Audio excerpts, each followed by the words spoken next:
Paris के दो बहुत ही फेमस चर्चेस एकदम आमने सामने हैं। आज हम दोनों का एक छोटा सा टूर करेंगे। सबसे पहले हम सेंट शैपेल जाएंगे, जो कि 1200s में फ्रांस के राजा ने जीसस क्राइस्ट के क्राउन ऑफ थॉर्न्स को रखने के लिए बनाया था। एक घंटा लाइन में लगने के बाद हम ऊपर सीढ़ियों से सेंट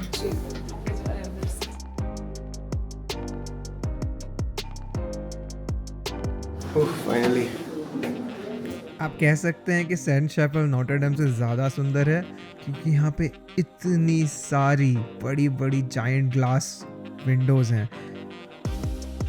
इनमें से हर ग्लास विंडो पे ग्लास पेंटिंग्स हैं, जो कि बाइबल की अलग अलग कहानियों को दर्शाती हैं, जो कि बहुत ज़्यादा कूल लगता है। और जब इस पे सनलाइट पड़ती है तो अंदर पूरा चैपल ब्लू और रेड कलर की एकदम डायमंड जैसी लाइट से जगमगाने लगता है। और मस्त बात यह है कि ये जगह सिर्फ ऐसी गोल्ड पेंटिंग्स और ग्लास पेंटिंग्स के लिए अच्छी नहीं है। ये एक बहुत ही ज़्यादा इम्पॉर्टेंट हिस्टोरिकल लैंडमार्क है, क्योंकि फ्रांस के राजा ने इसे अपनी पावर कंसोलिडेट करने के लिए यूज़ किया था।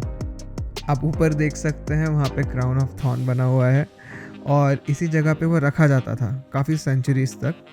उसके बाद जब फ्रेंच रेवोल्यूशन हुआ तो उस क्राउन को हटा के लोगों ने नोटर डेम में रखा, जो कि लोगों का चर्च था। This was the King's Chapel, वो लोगों का चर्च था। और इस चैपल को बनाने वाले राजा का नाम था लुई द 9th। और उस क्राउन के छोटे छोटे टुकड़े यानी कि थॉर्न्स वो दूसरे राजाओं को देता था एज फेवर्स। आप वीडियो पॉज करके ये प्लाक भी पढ़ सकते हैं। ओवरऑल यहाँ पे आके कैसा लगा? अच्छा, ये ग्लास पेंटिंग अलग ही व्यू है और उस सारी पेंटिंग्स में स्टोरी थी बाइबल से निकाल के, जैसे हमारे होता है ना कि रामायण के पास लिख लेते हैं। ओके, नेक्स्ट स्टॉप नोटर डेम है, जो कि 2019 में जल गया था। और इसके जलने के विद इन 24 आवर्स 8,000 करोड़ के डोनेशंस आए थे। और अब ये बन के वापस ऑलमोस्ट तैयार हो गया था जब हम लोग पहुँचे थे। अंदर से खुल चुका था और क्राउन ऑफ थॉर्न्स को वापस इसमें डाल दिया गया था। राशि एक्साइटेड हो? नोटर डेम देखने के लिए। हाँ, और वो क्राइस्ट का क्राउन ऑफ थॉर्न्स। इसको वापस बनाने में 5 साल लगे। अंदर से बिल्कुल किसी नॉर्मल चर्च जैसा लगता है, पर बहुत ज़्यादा बड़ा। और क्योंकि ये कैथीड्रल है जो कि चर्चेस के ऊपर आता है, दैट मेक्स सेंस। इसकी सीलिंग्स बहुत ऊंची हैं, बहुत प्रिटी हैं, और ये भी एक गॉथिक आर्किटेक्चर का एग्जांपल है।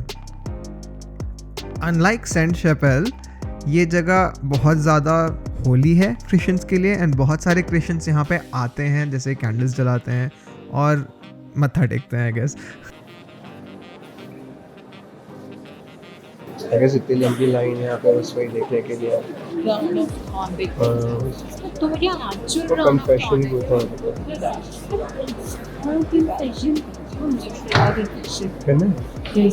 वही आप लोग कन्फेशन करते होंगे कि मैंने उसका मर्डर कर दिया, मैंने ये चुरा लिया, वो चुरा लिया। मुझे क्यों रिक्वेस्ट करना?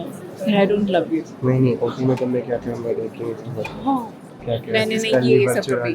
मैं लिवर चुरा, आई डोंट नो तुम लोग क्या करते हो। यहाँ पे भी कहानी है।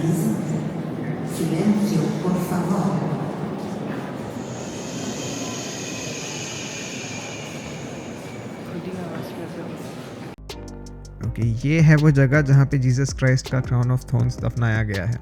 पहले वो बाहर होता था, पर फिर नोटर डेम में आग लगी और फायर फाइटर्स ने जाके उसे बचाया, तो अब वो पब्लिकली विजिबल नहीं है। पर उन्होंने पुराने चर्च का जो ये मेन क्रॉस था वो यहाँ पे रखा हुआ है, जिसके ऊपर जलते हुए चर्च का लावा ऊपर से ड्रिप होते गिरा हुआ था। देखो, जीसस क्राइस्ट के ऊपर जैसे गिरा हुआ है यहाँ पे। इवन दो ये मेन ऑल्टर है चर्च का, चर्च के हर आर्चवे में छोटे छोटे श्राइन्स बने हुए हैं, अलग अलग सेंट्स के लिए या अलग अलग बिब्लिकल इवेंट्स के लिए। ये एक बहुत ही इंटरेस्टिंग सा टिडबिट है। यहाँ पे एक प्लाक लगाया हुआ है वर्ल्ड वॉर 1 के सोल्जर्स को याद करते हुए, द ग्रेट वॉर जो लिखा हुआ है।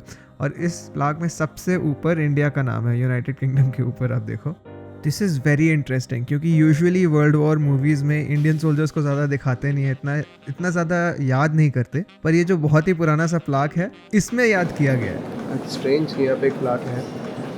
13 यूरो के उससे तो बेटर था। अगर कोई यहाँ पे आ रहा हो तो अगर आपने वो सेंट चैपल नहीं भी विजिट किया तो भी दैट्स फाइन, क्योंकि आपको वही सेम चीज़ यहाँ पे नॉटर डैम में मिल जाएगी। ज़्यादा ही बेटर था। या